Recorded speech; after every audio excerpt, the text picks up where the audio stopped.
How much trash do you think you've produced today? Think about it. What have you had to drink? Was it out of a water bottle or a soda can? What have you had to eat? Was it out of a takeout container, cardboard box, or a plastic wrapper? Have you used any paper? Do you think you recycled it? The average American produces 4.4 pounds of trash each day.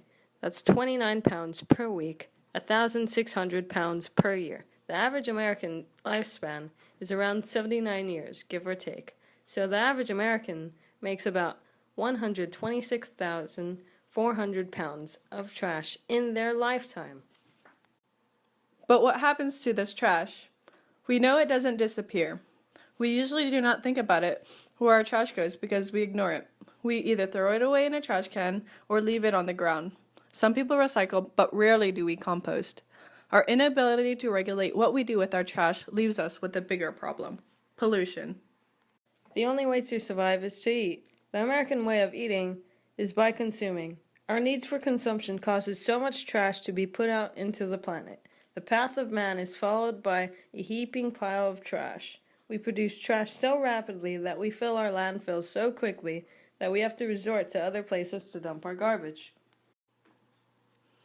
Overconsumption leads to the destruction of our own natural habitat. There is more trash being produced than there is being disposed, and so we are quickly running out of space. Nearly 30% of the trash in landfills is paper, 18% is food remains, and 16% is plastic. Think about what you put into your garbage. Most of the stuff we throw away can also be recycled or composted. There are things that should be put into landfills, like used tissues, mirrors, plastic bags, styrofoam cups or containers, and light bulbs. With thousands of miles of landfills, trash cannot be disposed of quick enough.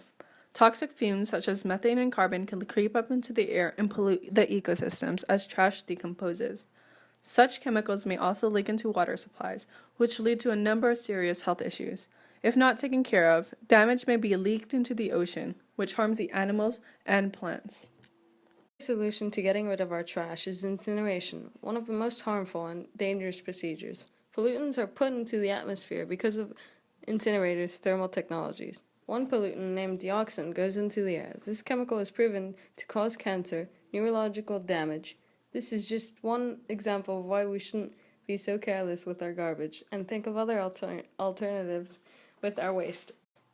The U.S. produces about 30 to 40% of the world's trash. In 2009, Americans used 15 million sheets of paper every 5 minutes, 60,000 plastic bags every 5 seconds, and threw away enough aluminum to rebuild the entire commercial air fleet for 3 months. Because of a dramatic increase in population within the years, our need for consumption has escalated. One of the main problems is that we are not efficiently recycling. Yes, we should recycle plastics and aluminum, but it's important that we also recycle as labeled. There are many things we can recycle, such as cardboard, paper, metals, plastic, some batteries and bulbs, and also electronics. Plastic should be clean when putting into a recycling bin. Cardboard should never be soiled. Magazines, newspaper, office paper, phone books, and milk/juice cartons can also be recycled. Glass bottles must be recycled according to colors. You cannot recycle ceramics glass, crystal glass, glass with rocks, heat-resistant glass, or glass with cathode rays. In order to properly recycle batteries or bulbs and electronics, you must look up your local waste management company's websites. It will take more time to eliminate the trash than it is to create trash.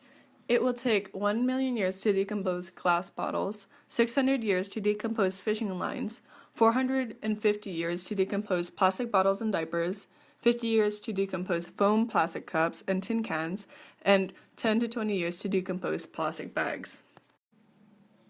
If you toss a message in a bottle into the ocean, instead of washing up on a distant shore, it will probably end up in one of the world's 5 major floating garbage patches. The question is, which one? Trash, when not taken care of, destroys the environment. One of the major problems that the U.S. is dealing with right now is the Great Pacific Garbage Patch, a floating island of debris and litter, estimated to be around 270 square miles wide.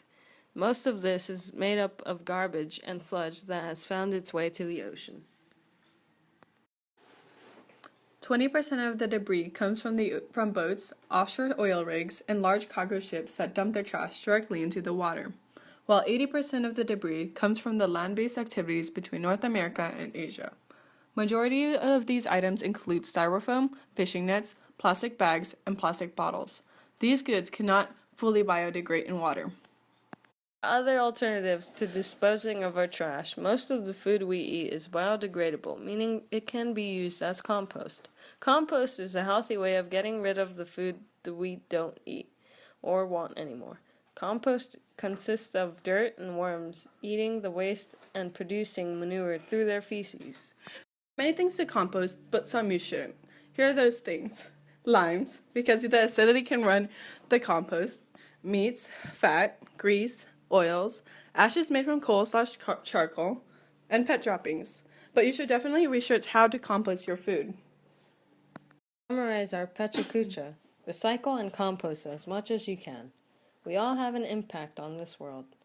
Every generation has a biological footprint on Earth, but this generation has the job to lessen their footprint. The Earth is not an empire that we can conquer. Jane Goodall had once said, "You cannot get through a single day without having an impact on the world around you. What you do makes a difference, and you have to decide what kind of difference you want to make." In short, we have the power to change the world for the better. We just have to act on it.